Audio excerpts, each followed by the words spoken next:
Ora, então, muito boa tarde. Cá estamos de novo com o programa Jesus Cristo Desceu à Cidade, como todas as quartas-feiras, a esta mesma hora, durante cerca de 10 minutos, para refletir sobre algum pensamento, algum episódio ou algum aspecto do ensino ou da figura de Jesus Cristo. De facto, Jesus Cristo desceu à cidade dos homens para nos ensinar como é que o cristão se deve enquadrar na sociedade. Como é que nós nos devemos posicionar na sociedade em que vivemos.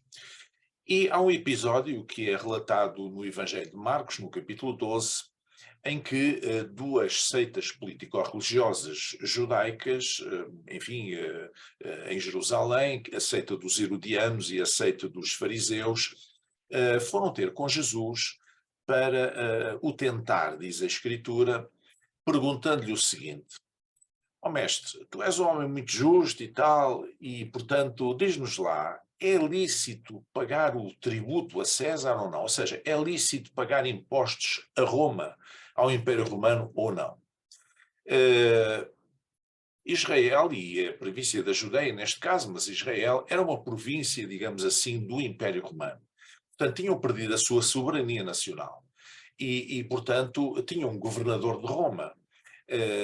Embora tivessem alguma liberdade em Jerusalém por causa do templo, embora o sumo sacerdote, o sinédrio, portanto aquelas instituições judaicas tivessem uma certa autonomia, apesar de tudo, eles estavam debaixo da soberania do Império Romano e estavam sujeitos ao imperador de Roma. E Jesus, se respondesse, não vamos nada pagar impostos a Roma, eles são os usurpadores, eles tomaram a nossa terra, então poderia ser acusado, poderiam acusar de ser de uma sedição, ou, enfim, e poderia ter problemas. Por outro lado, se ele dissesse, não, devemos pagar impostos a Roma, pois com certeza que sim, seria posto em causa o seu nacionalismo, o seu judaísmo, até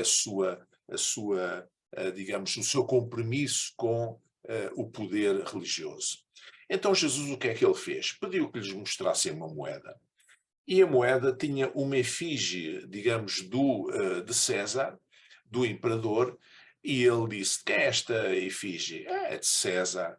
E então ele disse: então dai, pois, a César o que é de César e a Deus o que é de Deus. E diz que eles ficaram confundidos com com o seu ensino, com a sua resposta.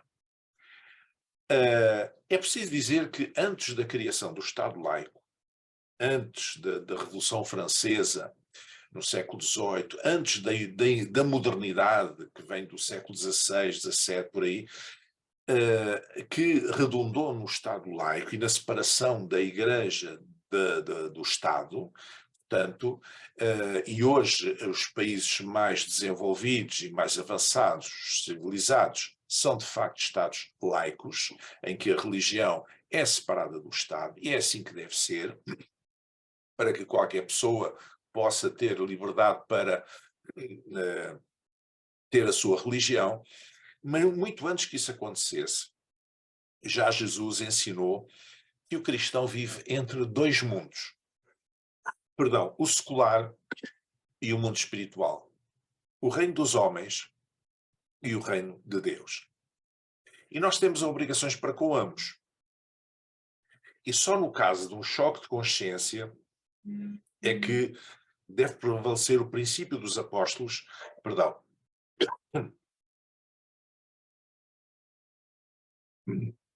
é que deve prevalecer o princípio dos apóstolos face à perseguição.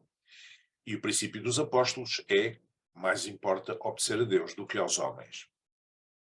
Nos primeiros dias da Igreja, depois da ressurreição de Jesus e da sua ascensão ao céu, Pedro e os demais apóstolos foram presos porque anunciavam que Cristo tinha ressuscitado.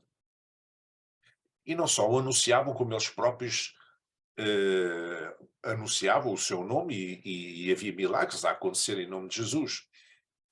Ora, isto encheu de inveja os religiosos daqueles dias, os líderes judaicos, e eles lançaram Pedro e os apóstolos na prisão. Mais tarde eles foram libertados, mas com a recomendação de não mais mencionarem o nome de Jesus, não mais fazerem nada em nome de Jesus. Eles que tinham sido os autores morais, eles os líderes religiosos judaicos, os autores morais da morte de Jesus, queriam-se ver livres dele, e agora estes seguidores, estes discípulos de Jesus, afinal, estavam a retomar o nome dele, e estavam a acontecer coisas em nome dele, milagres em nome dele, curas, coisas extraordinárias, o que fazia com que eles ficassem ainda mais aflitos. Então eles disseram: nós vamos soltar, mas vocês nunca mais falem nesse nome. E eles responderam: mas nós não podemos deixar de falar o que temos ouvido e visto. Ou seja, nós não podemos deixar de ser testemunhas de Jesus Cristo. Porquê? Então, quando há este choque entre dois valores, entre duas fidelidades, importa mais obedecer a Deus do que aos homens. Os cristãos são perseguidos hoje em muitas partes do mundo. Não são só os cristãos que são perseguidos, outras pessoas de outras religiões também o são. Mas creio que os cristãos são os mais perseguidos no global, no mundo em conjunto, por causa da sua fé. Mas quando eles são confrontados com o dilema ético entre obedecer ao Estado ou obedecer a Deus, eles optam invariavelmente por obedecer a Deus e não aos homens. E naturalmente porquê? Porque eles assumem que Deus está acima dos governos deste mundo. Os governos vêm e vão, os governos passam, os regimes mudam, políticos mudam, as situações mudam, o mundo muda todos os dias, mas Deus permanece imutável. E Deus é todo-poderoso. Não é como um ditador que parece que é todo-poderoso, mas todos os ditadores acabam por cair mais cedo ou mais tarde.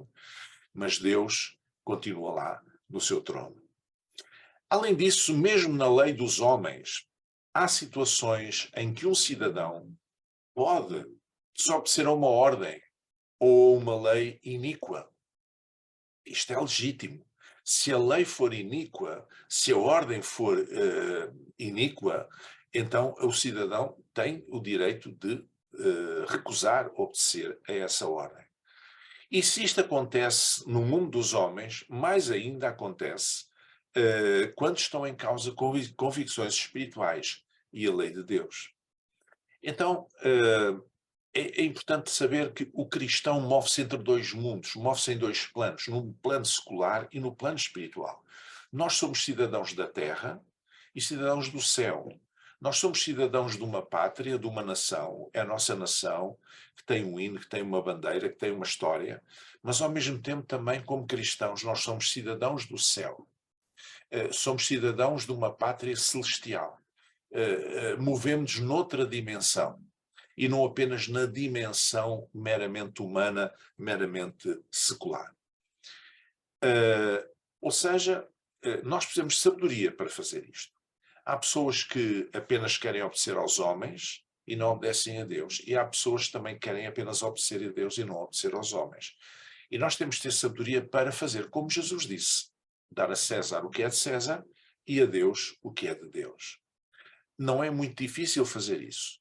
Eu já disse que quando há um choque de consciência, isto é, quando a nossa fidelidade a Deus é travada pela fidelidade aos homens, pela fidelidade aos governos deste mundo, pela fidelidade às leis deste mundo, qualquer cristão consciente e comprometido com Deus prefere obedecer a Deus do que obedecer aos homens. Por exemplo, em países onde não há liberdade religiosa e onde há perseguição à fé cristã, há países em que as leis não permitem que uma pessoa possua uma Bíblia, ou que uma pessoa na sua casa ensine os seus filhos nos caminhos de Deus.